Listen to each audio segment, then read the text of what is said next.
자, 오장의 출발도 이데일리 TV와 함께 해주시죠. 마켓나우 3부로 이어가도록 하겠습니다. 오늘 우리 시장은 다시 코스피로 쏠리는 모습입니다. 도로 코스피, 결국에는 또 코스피 대형주들이 가는 시장이 펼쳐지고 있습니다. 지난주까지만 해도 코스닥이 많이 가지 않을까, 이제 키 맞추기 하지 않을까라는 생각이었는데 전쟁이 이제 거의 종식되는 분위기가 형성되니까 다시 주도주로 다시 큰 종목으로 자금이 쏠리고 관심이 쏠리고 외국인들도 이걸 다시 사고 있습니다. 이걸 잘 파악하시면서 시장의 전략을 짜셔야 되겠고요. 자, 그리고 오늘은 조금 전이었습니다. 일본 중앙은행이 금리를 인상했습니다. 0.25%포인트 올리면서 1%로 거의 한 30년 만에 일본 금리가 1%까지 올라온 것인데 일단은 시장은 다 예상을 했기 때문에 별 반응은 없는 상황이고요. 중요한 것은 이제 FOMC죠. 미국에서 과연 금리를 어떻게 할 것인가. 트럼프 대통령이 전쟁을 끝낸다라고 결정을 내렸고 합의안에 서명하기 직전이고요. 그런 상황에서 과연 트럼프 대통령은 케빈 워시에게 어떤 사인을 줬을까요? 금리 올린다라는 얘기는 하기가 힘든 상황인 것은 분명한 것 같습니다. 이런 시장이 또 어떻게 영향을 줄지 이번 주에는 어쨌든 금리 결정들을 계속 저희가 주목을 해봐야 할 것 같습니다. 자, 그런 사이에 간밤에 미국 시장도 매우 좋았고 특히 스페이스X 관심 많으시잖아요. 스페이스X가 또 주가가 매우 크게 올랐습니다. 자, 이제 궁금하신 것들은 나도 스페이스X 따라잡아야 되나 사야 되나 고민 많으실 텐데 그것을 한번 좀 연구를 해보고 앵커 브리핑을 통해서 알아보도록 하겠습니다. 자, 간밤에 스페이스X 주가가 상장을 하고 난 뒤에 첫 거래일, 두 번째 거래일 거래가 이어졌는데 20% 가까이 또 올라가면서 $200를 이제 넘어갈 것 같아요. 지금 선물 시장에서 프리마켓에서도 막 올라가고 있거든요. 그러면서 아마 오늘 밤에는 $200를 돌파할 것 같습니다. 자, 이런 상황에서 스페이스X 앞으로의 일정들이 또 있습니다. 이게 상장됐다고 스페이스X는 끝이 아니거든요. 스페이스X가 상장이 되고 나서 일단은 상장한 당일에 여러 가지 미국에 상장돼 있는 우주 ETF에 이런 ETF에 바로 편입이 됐습니다. 이건 당연한 거겠죠. 가장 큰 기대가 있던 우주 관련된 종목이니까요. 근데 이제 조금 지나면 일주일이 지나서 6월 19일이 되면 러셀 1000 지수에 편입이 되고요. 그리고 뱅가드에서 이렇게 또 집계하는 지수에 포함이 되니까 이 관련 대표 ETF에도 스페이스X가 편입이 됩니다. 그러면 수급이 더 들어올 수 있는 여력이 생기는 거고요. 6월 26일이 되면 6월 말 정도 다음 주가 되면 이제 MSCI 지수에 편입이 됩니다. 그러면 또 여기에 해당되는 ETF들이 함께 따라 붙는데 이런 ETF들도 여러분 잘 보셔야 되겠고 중요한 것은 이제 7월 3일입니다. 상장하고 나서 한 2주 정도가 지나서 나스닥 100의 상장이 이제 지수에 편입이 됩니다. 나스닥 100에 편입이 되면 더 많은 자금들이 들어올 수 있겠죠. QQQ, QQQM 저런 것들 ETF 잘 보시고 이제 내년 정도 넘어가면 S&P 500에도 편입되는 걸 일론 머스크는 매우 빠르게 진행하려고 했는데 이것은 불발됐다라는 이야기 나오죠. 내년에는 아마 S&P 500에 편입될 수 있지 않을까라는 기대감도 있어서 쭉 이제 직접 투자하는 방법도 있지만 미국에서 스페이스X가 포함되어 있는 ETF들을 잘 보시는 것도 방법이다라는 걸 일단은 좀 알려드리겠습니다. 주가는 일단은 지금 스페이스X가 매우 좋은 상황입니다. 자, 하지만 이렇게 좋은 이야기들도 있지만 참 아이러니한 것이 벌써 스페이스X의 매도 리포트가 어제 주말 사이에 나왔습니다. 자, CFRA에서 스페이스X 매도 리포트를 내면서 투자 의견 매도 목표 주가 $115로 잡았습니다. 지금 $200가 넘어가려는 상황인데 왜 $115로 낮췄을까요? 자, 일단은 결론부터 말씀드리면 스페이스X가 우주 산업 좋고 스타링크 사업 좋고 한데 돈을 너무나 많이 투자해야 되고 너무나 많이 써야 하는 기업이기 때문에 이것이 과연 주가의 힘을, 모멘텀을 받쳐줄 수 있을까? 쉽게 말하면 실적이 잘 안 나오는 기업인데 이게 주가가 버텨줄 수 있을까에 대한 의구심을 CFRA에서는 제시를 하고 있었습니다.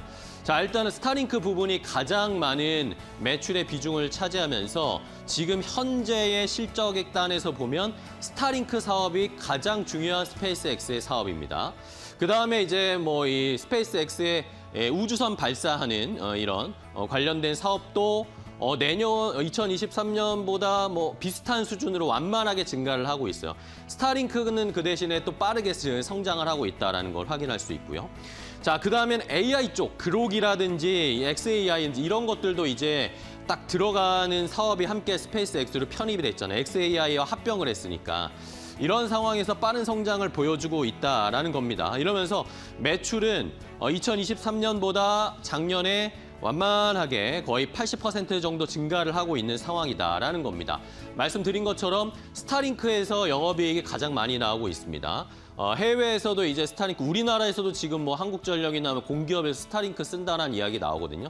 해외에서도 확장하는 이런 것들이 분명히 이 스페이스X의 좋은 긍정적인 모멘텀으로 작용을 할 텐데, 자, 문제는 이 두 가지 사업입니다. 발사 사업과 AI 사업, 이 두 부분에서 지금 상장을 한 이유가 뭡니까? 돈을 많이 끌어당기고 자금을 모아서 이 앞으로의 성장할 수 있는 사업에 돈을 무지막지하게 투자하겠다라는 그런 청사진으로 지금 상장을 한 거고, 일론 머스크가 마케팅을 하고 몸집을 최대로 불려놓은 것입니다. 자, 그런데 이런 AI 부분의 투자, 지금 일론 머스크도 AI 쪽에 투자를 하고 여기 데이터 센터나 앞으로 칩을 자체적으로 만든다거나 하는 사업들을 계속 펼칠 건데, 그러면 결국에 거기다 돈을 엄청나게 쏟아부어야 된다는 거죠. 이런 것들 때문에 결국에는 실적 전망을 보면 올해도 내년에도 주당 순이익이 마이너스, 손실을 기록할 것이다 라는 것은 부인할 수가 없다라는 겁니다. 올해도 물론 내년에는 이 손실이 약간 줄어들겠지만 올해나 내년에 전부 다 손실, 주당 순이익이 마이너스가 나오면서 스타쉽 발사라든지 AI 인프라 투자라든지 궤도 컴퓨팅이라든지 여기에 자본 집약적으로 돈을 엄청나게 쏟아부어야 하는 것이 결국에는 실적에 영향을 줄 것이고, 프리 캐시플로우, 잉여 현금에도 지장을 줄 것이고, 결국에는 어디서 또 돈을 끌어당겨야 하는 그런 상황이 펼쳐질 수밖에 없을 것이다라고 이야기를 하고 있습니다. 이러면서 전부 미래에 투자해야 되는 현재 상황이 주가에는 그닥 좋지 않다라는 의견을 제시했습니다. 다음 페이지 보실까요? 자, 이러면서 스페이스X가 물론 좋은 기업이고 미래에 대한 이 내러티브가 매우 좋은 기업이고 일론 머스크가 뒤에 버티고 있다는 건 좋은데, 스페이스X가 계속 성장하려는 그런 모습으로 가는 성장 스토리에는 이런 것들이 뒷받침되어 줘야 한다는 겁니다. 스타쉽을 상업화해서 다른 나라나 다른 기업에서도 계속 스타쉽에 우리가 우주에 쏘아 올릴 위성을 실어주세요라는 게 계속 이어져야 된다는 거고요. 스타링크의 성장성도 미국이나 북미 쪽만 아니라 전 세계적으로 스타링크가 더 퍼져야 된다. AI 사업도 투자만 하는 게 아니라 결국에 돈을 벌어야 된다. 그리고 잉여 현금 흐름이 플러스로 전환돼야 된다. 이런 성장 스토리가 받쳐줘야 스페이스X의 주가가 합당하게 평가를 받을 수 있을 텐데, CFRA의 걱정은 이겁니다. 스타쉽을 쏘긴 쏘는데 그렇게나 많이 쏠 수 있을까라는 것에 대한, 그리고 AI 사업이 하루아침에 수익화되는 게 아니잖아요. 지금 오픈 AI도 돈 못 번다라고 해서 힘들어하는데 AI 사업이 수익화된다라는 보장이 없습니다. 그리고 투자는 계속 지금 뭐 다들 채권 발행하고 유상증자하고 난리인 상황에서 계속 돈을 쏟아부어야 된다는 부담. 스타링크가 그나마 잘 되는 사업인데, 스타링크가 과연 다른 나라나 다른 이 상공에서, 우주 상공에서도 과연 어느 정도로 역할을 해줄 수 있을까에 대해서는 의문점이다. 이제 스타링크도 약간은 포화 상태로 가고 있다라는 이야기들도 있습니다.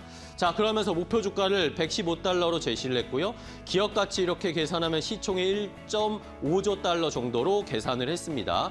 2027년 내년에 매출 대비해서 한 20배 정도의 밸류에이션을 줬다라는데, 이 정도 밸류에이션이 어느 정도인가 CFRA에서 계산한 것은 결국에는 지금 엔트로픽이 상장을 할 때 한 이 정도 20배 정도의 밸류를 받으면서 저 정도의 기업 가치를 형성할 것이다라고 했는데, 한 엔트로픽 정도면 스타링크가 스페이스X가 괜찮다라는 거죠. 근데 지금은 너무 비싸다라는 겁니다. 실적도 안 되고 앞으로의 미래 성장성도 약간은 의문부호인데, 그것을 너무나 높은 가치 밸류를 주는 것은 조금 과하다라고 CFRA에서는 의견을 제시하고 있었습니다. 자, 이런 상황에서 자, 그러면 스페이스X가 이러면 우리는 그럼 어떻게 투자해야 되나요? 아까 말한 ETF를 사야 되나요? 라는 의견들도 있는데, 또 한쪽에서는 그러면 결국에 테슬라를 보자라는 그런 의견들도 있습니다. 자, 스페이스X와 지금 테슬라, 스페이스X가 상장한 지 얼마 되지도 않았는데 지금 스페이스X와 테슬라가 합병할 수 있다. 이 합칠 수도 있다라는 이야기가 나오고 있습니다.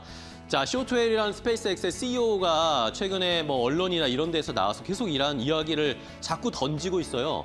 자, 이 스페이스X와 테슬라가 합병하는 게 결국에 일론 머스크의 삶을 조금 더 쉽게 만들 수 있는 결정일 수 있다. 이 두 회사의 시너지는 지금도 계속 이어지고 있고 의심의 여지가 없다라고 계속 얘기를 하고 있습니다. 만약에 이 두 회사가 합병이 되면 시총이 3조 달러가 됩니다. 어마어마한 회사가 되죠. 그리고 이렇게 말한 것처럼 쇼트웰이 말한 것처럼 이미 지금 스페이스X와 테슬라는 긴밀하게 협력을 하고 있고 서로 거의 번 돈을 투자해주고 또 이것을 주고 이런 상황으로 계속 이어지고 있거든요. 550억 달러 테라팹을 구성하겠다고 일론 머스크가 말을 했잖아요. 칩을 직접 만들겠다라고 했는데 결국에는 이 두 회사가 같이 해야 됩니다. 그리고 최근에도 스페이스X에서 테슬라에 투자를 하고 테슬라 것들을 자꾸 사주는 그런 이 액수들이 잡히거든요. 메가팩에 5억 달러, 사이버트럭 1억 달러를 스페이스X가 테슬라 걸 삽니다. 결국에는 스페이스X가 번 돈이 테슬라로 다 가고 있다라는 것도 중요한 연결고리고요. 그리고 XAI, AI 사업도 결국에는 테슬라와 스페이스X가 같이 할 수밖에 없다라는 그런 이야기들이 나오고 있습니다. 결국에는 지금 일론 머스크가 그리는 그림상에 우주, 자율주행 테슬라 전기차, 에너지, 테라팩, 그리고 AI가 함께 그려질 수 있는 일론 머스크의 생태계를 연결하는 결국의 최후의 방점은 스페이스X와 테슬라가 합병하는 방법이다라고 지금 이렇게 빌드업을 하고 있는 상황이니까 이거 잘 살펴보시고요. 그렇게 되면 결국에는 주가적인 측면에서 수혜는 누가 볼 수 있을까? 스페이스X일까? 테슬라일까도 한번 시청자분들이 잘 판단해 보시기 바랍니다. 앵커 브리핑이었습니다.